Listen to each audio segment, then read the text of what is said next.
see you, ladies. Hello, nice to see you both. Thank you for coming. My pleasure. Hi, Karen, how are you? I hope the camera's not going to take me to the bathroom. I'd like to introduce to you Hubert LaCroix, the president of the CBC.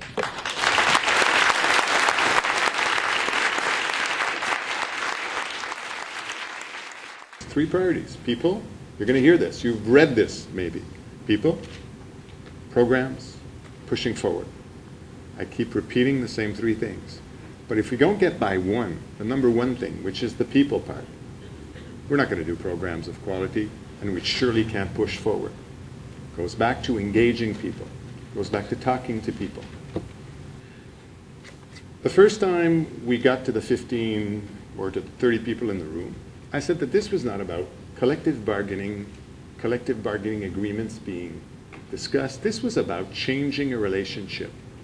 And the changed relationship was going to flow into collective bargaining discussions. But we can't look at this as a collective bargaining exercise. This is about changing a relationship. More respect, trust.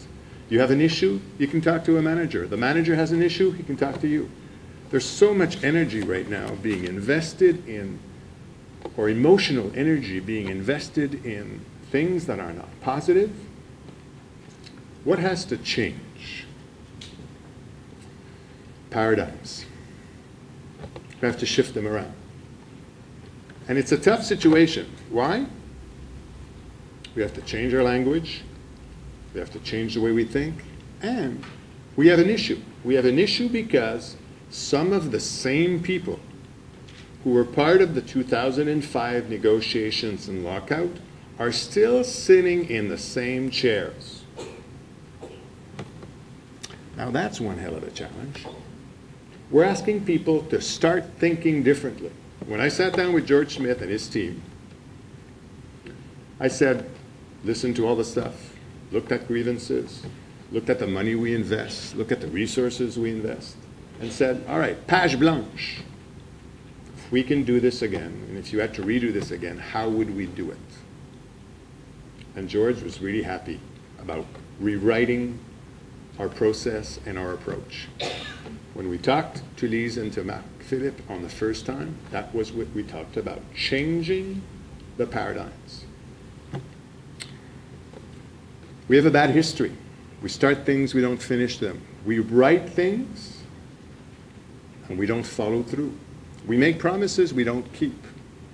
We have all sorts of nice agreements. We write things, and this was a really interesting comment and a good comment from Philippe. 3 weeks after we executed a collective bargaining agreement, we phoned the lawyers up, both sides, to try to figure out what did we actually say in there and how can I interpret this part and that part.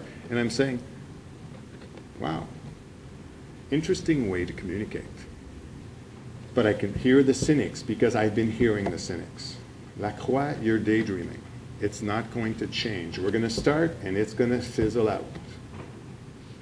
We can't follow through these things. We're wasting our time. We have all sorts of processes. Let's go through the normal ways of doing things.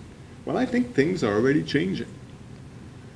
We're hearing, or I heard, when I came to Toronto 10 days ago, a very good presentation from you guys on one of what I think Dan called it, the elephant in the room. Smart presentation, good numbers. We all listened to it. And frankly, we listen to your side as intently as I think you did ours. We're exchanging information. We're trying to agree on facts. It's much easier to try to solve something when we agree on the facts. So I like that. Dan said, failure is not an option. I'm using this sentence, I'm coining it, I'm calling it the Dan phrase. I'm using it on my side every time I can. Failure is not an option. Now, what can you fear also? What can we fear? Hey, we have all the same fears you guys have. Not being able to conclude this in the way we hoped at the beginning we were going to be able to do. Hey, we're going to do our best. We're going to give it a very, very strong commitment, remembering that failure is not an option. Fear of trusting a person around the room or across the room that you had issues with in 2005. Yeah, can't do much about that. That has to change. Fear of a hidden agenda. I've heard that. Well, what you see is what you get right now.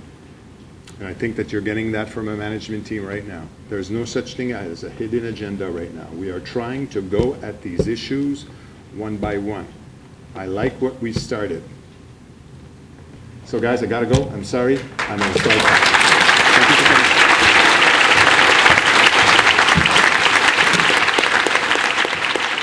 It's the first time a CBC president has come to speak to us at the Guild.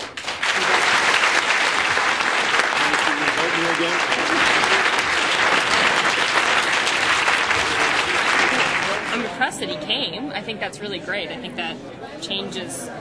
I can't see any of his predecessor having come, so that's really good. I've been here for 32 years now, and watching the climate that we had that preceded him, and now we could see a ray of sunshine, and I think that is indeed spectacular. This guy seems to be very committed. He seems to be having a really good sense of some of the things that he would like to see changes. So the challenge is up to everyone now to see if we can live up to it. So I'm encouraged by his words. I haven't seen any change whatsoever. And until I see that change sweeping out across the region, then I'll start to feel good about it. But it's nice to see him. I'm glad he came here. He seems like a fine fellow.